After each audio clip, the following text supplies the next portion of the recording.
Hi everybody, this is Matthew Poes of Poes Acoustics, and I'm answering questions. So on this video, I got from Kevin CE52. Thank you. I find your videos very informative and appreciate the effort you put into them. I'm wondering, with all things being equal, speakers, rooms, subs, amplification, how much variation will the processing abilities of an AVR or pre-pro processor play over and above room EQ? For instance, an entry-level AVR versus a flagship AVR, both using full pre-outs to same amps, both using same room EQ and target curves, both in the same room with the same speakers in the same positions. I'm trying to get my head around how much room EQ equalizes the equation. Do things like better DACs and better preamp stages play a role in the audible differences once you've added room EQ to the equation? So this is an interesting question. It's not something that I would normally think to answer, but let's maybe think about this as all home theaters, all media rooms, all two-channel rooms are a set of compromises. And we can think of the performance attributes of the system, the things that we perceive as good sound, as falling into certain buckets, right? So EQ, room EQ, really has nothing to do with things like the DAC and the preamp and the amplifier. Room EQ's purpose does not do things like reduce noise, increase drive level, reduce distortion, etc. What it's doing is improving things like the frequency response of the system in the room. And so if we were to try to create a ranking of the things that matter most, for most people, the frequency response of the system, the amplitude response of the system would probably be the first and most dominant factor. After that, dynamic range or SPL capabilities would probably be the next most important factor.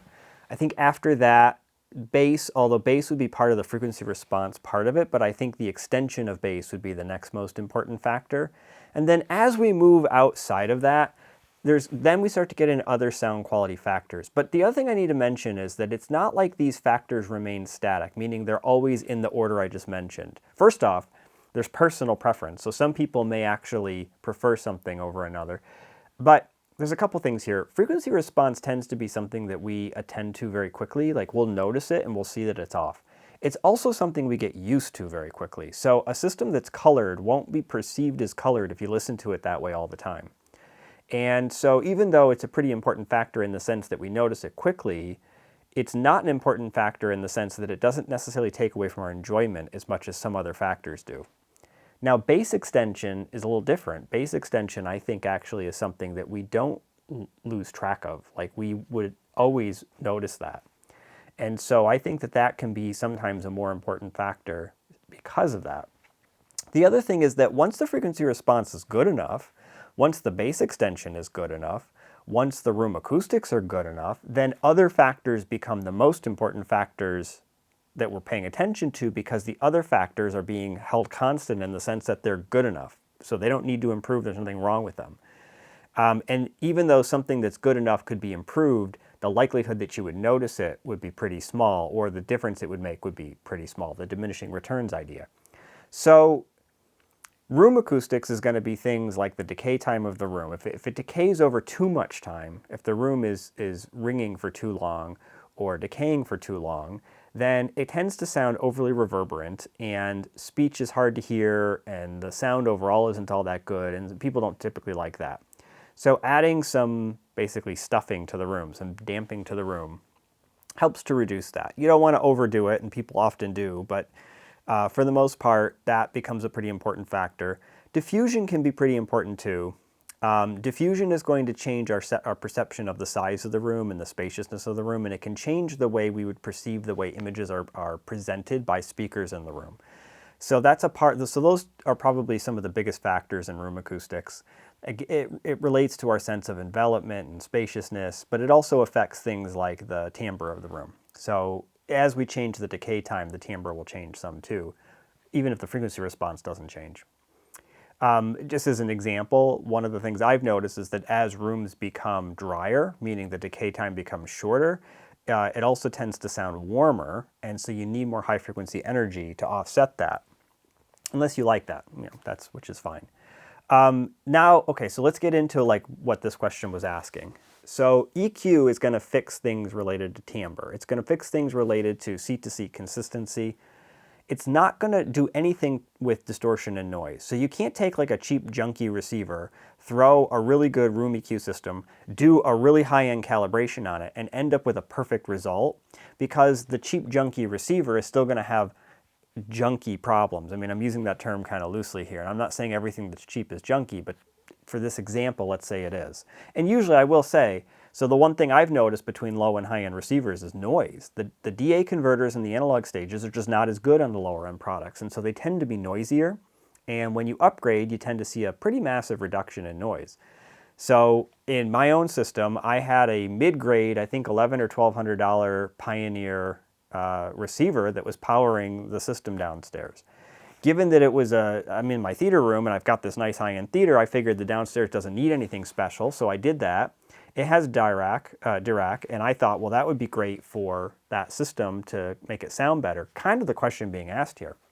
Now, Dirac actually didn't do a lot in that room for a number of reasons. One of the biggest ones being the acoustics suck. The room is like all glass and marble and concrete, and it's just not a good room for acoustics. And while I've done a little bit here or there to try to fix it, the room, let me just say, some of you are going to be like, come on, Matt, this is what you do for a living. Why don't you fix it? Go talk to my wife. She doesn't want to fix it. She doesn't want to put stuff in the room. So I've done a little bit, but I can't do a lot more. So it is what it is. Dirac didn't really help that much, a little bit.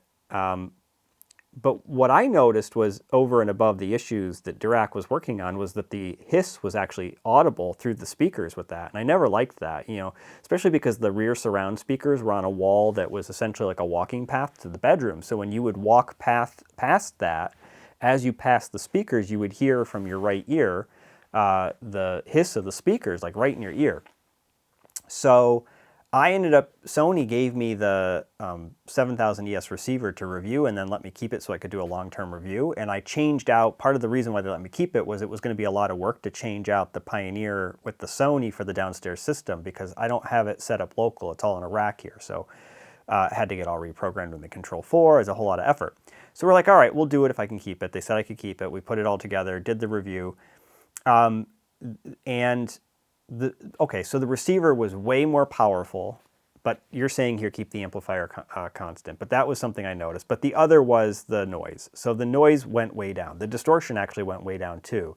That wasn't quite as noticeable given how lo-fi that system is down there, but the noise was very, very noticeable. Even in the listening position, you could hear the differences in hiss. And that goes to show you what value those better quality DA converters and analog stage components can have. It tends to make the system quieter. Now, if I was to take that same like Pioneer receiver and stick it up here in my dedicated home theater, now I actually just to give you an idea how quiet this room is. I have been playing around with a measurement technique so that I can figure out how to measure quieter rooms using lower grade equipment. Because the kind of microphones you need to measure rooms that have NCB levels that are below around 25 or 30 is very expensive. So I won't get too into that. I should probably do a separate video on that topic. But basically, the stuff that you all have access to and think of as like even high end, in the world of like really low noise, high performance rooms is not high end, those in terms of microphones. And most, probably all, home theater calibrators are using relatively modest or even kind of junky microphones that are okay for what they're using them for, but they don't meet the standards of a lab environment. They wouldn't meet the standards for professional acousticians and are not really the types of microphones they would use. So those guys are using Grass and Brule and Kesher and those kinds of brands, right? And these are much more expensive. And for those of you who aren't familiar, Grass and Brule and Kesher microphone setups, $3,500, $5,000. Low noise microphones can be $20,000, $30,000 because they're specially designed, especially if they have to be like the lowest noise. And there's other components along. You've got the capsule can be like $10,000, $15,000. The preamplifier can be like $10,000. That's the body preamplifier. Then you've got the conditioner. The conditioner basically provides it with a constant current voltage source. You can't use P48 for this, phantom power. So those can be $5,000, $10,000, sometimes more. And then you've got additional stuff. So then it's got to get into your processor, into your computer somehow. So there has to be something that's a very low noise, basically analog to digital USB device, and the typical microphone preamps like we use are actually not quiet enough for that kind of stuff. So they have too much noise themselves. And I was testing all sorts of equipment to see that if I could find a way to measure this room's noise floor, which I didn't really know how quiet it was. I only knew that it was quieter than my best microphone, which is around 15 or 16 dBA. And you need the microphone to be about 10 dBA below the noise level of the room to get a perfectly accurate result. So that means that if my microphone is 15 dBA, I really can't accurately measure below 25. Maybe I can get away with like measuring down to like 20, 21, but that would be about as low as that microphone could go before the results would be very suspect. So I ended up testing out this technique. It's a cross-correlation technique, uses coherent power averaging to do it. So you've got two microphones facing each other. The room of the noise is coherent. The room of the mics and everything else, the electronics is random, so it's not coherent, and it gets canceled out. And so I was measuring, and I was able to get down to NCB 10, which is actually the lowest level of the scale. I'm not even sure that REW would report a lower level than that. And so I was looking at the trace, which was sitting 100% below the NCB 10 curve, and so it's, like I said, it's at least NCB 10, and maybe quieter yet, and realizing, geez, this is a really quiet room, because I measured other rooms in the house and nothing was that quiet. So here's the point I'm making to you. In this really, really quiet room, if I then take that Pioneer receiver and I stick it in my system, there will be loud audible hiss because the room is so quiet. So even though the unit itself, if you looked at it on a bench test measurement, wouldn't look that awful, it would be perceived as pretty awful in a room this quiet. And so all of a sudden, the quality of that equipment starts to become more important because you've got to get that noise floor down in order to make it inaudible. So to answer your question, I probably would place good equalization and calibration capabilities above the quality of the DAC in the preamp stage, but I wouldn't ignore it because there's going to come a point, especially in these higher performance rooms, where that's going to matter. And I also wouldn't ignore it to such an extent that I would like do a high-end room with a low-end product and call it high-end. Like, it just isn't because you've got those performance problems. But as I said, the reason why we do stuff like that is usually budget reasons. Theaters are full of compromises. It's normal. They all are. And the lower your budget has to be, the more compromises you have to accept.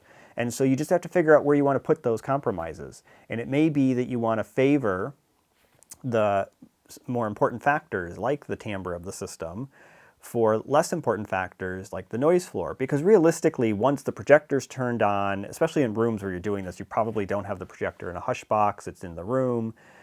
Maybe you have a TV. TVs are quiet, obviously, but projectors are not. But even with a quiet TV, like you've got your HVAC system that might be making noise, like the likelihood that you've got an NCB 10 room is pretty low. It's hard to do this. And the movie itself has like kind of like a background noise level to it. So like probably realistically, all the noise from your receiver is getting masked with those systems, and it may not be that big a deal. And so you may not care. I care. And the systems I do for clients, I care about making sure I do those right. But I'm not trying to say that it's so critical that I would criticize somebody for making a choice to use a product that's noisier and less good, basically, because I understand the need to balance those compromises in the system, and I make those same compromises myself in terms of like I have a certain budget I have to hit, and so I have to figure out where I'm going to use my budget. I don't stick. I love the Trinnov processors. I don't stick them in every system. In fact, I don't stick them probably in most systems I do because they're just out of budget. And so if I can't budget for it, I'm not going to compromise. For instance, I'm not going to put in like crummy speakers and low-end subwoofers, but a high-end Trinnov processor because it's just better at calibration. That would be silly. I'm going to make sure I get the right speakers for that job first, get the right subwoofers for that job first, the right projector, etc. Then I'm going to look at the budget and say, now that I've gotten all that stuff where I think it needs to be, how do I want to allocate this budget for the processor? Do I have the money to put into a $20,000 or more processor, or do I need to drop down to something like kind of my go-to for the next level down would be a Marantz AV10. So for $7,000 you can get that. It's less than half the price. It's got 20 channels. It's extremely capable. You can calibrate it quite well with the Odyssey PC software, and it's got direct live with bass control if you don't want to do that. So, you know, I make these compromises too. And I recognize that $7,000 is still a lot of money. And so in systems where that doesn't work, you have to drop down further. And you mentioned a receiver. So obviously you're now looking at a different price point lower yet. And, you know, trying to think probably, well, do I want to spend $1,000? Do I want to spend $15,000? Do I want to spend $3,500? I mean, those are all very different numbers, and it would be nice if you could spend $1,000 and get the same performance as you can get for $3,500 if you're using external amps and don't need the higher power. But unfortunately, there are other differences, and the DAC and analog stage differences are pretty significant. And I will say it wouldn't shock me if the receivers are using the same DACs and analog stages at certain price points. So it might be that like a $1,000 receiver and a $1,500 receiver are the same basically in that regard, but one has maybe more channels and more power. Usually once you get up to the next higher level from that kind of a price point where you're at like, let's say $2,000, now you're moving into a better DAC and a better analog stage, and then move up again, you get better yet. Anyway, I hope that was helpful in trying to explain all these things. Thanks for watching my videos, everybody. I appreciate that. I appreciate everybody who has been liking videos. Please keep up the liking. Thanks for subscribing for those who have. If you haven't, please do subscribe to my channel. Gotta keep that going. Keep the questions coming. And obviously, I've mentioned this before, I appreciate the payment for the questions. Helps to justify the time. I've said this in other videos, but I actually charge a good amount of money for my time. I have to. I'm very busy and I am in demand. At this point, I would happily hire a bunch of employees that could handle doing these same kinds of communications, but I know I can't do that. And I know that you guys don't want to just talk to some random person that I hired to answer your questions. You want to talk to me. So this is a great way to get your questions answered without having to pay my typical rates to do that. So anyway, thanks for everybody for doing this. I've got more questions I'm going to answer. I'm just going to do a whole bunch of videos right now.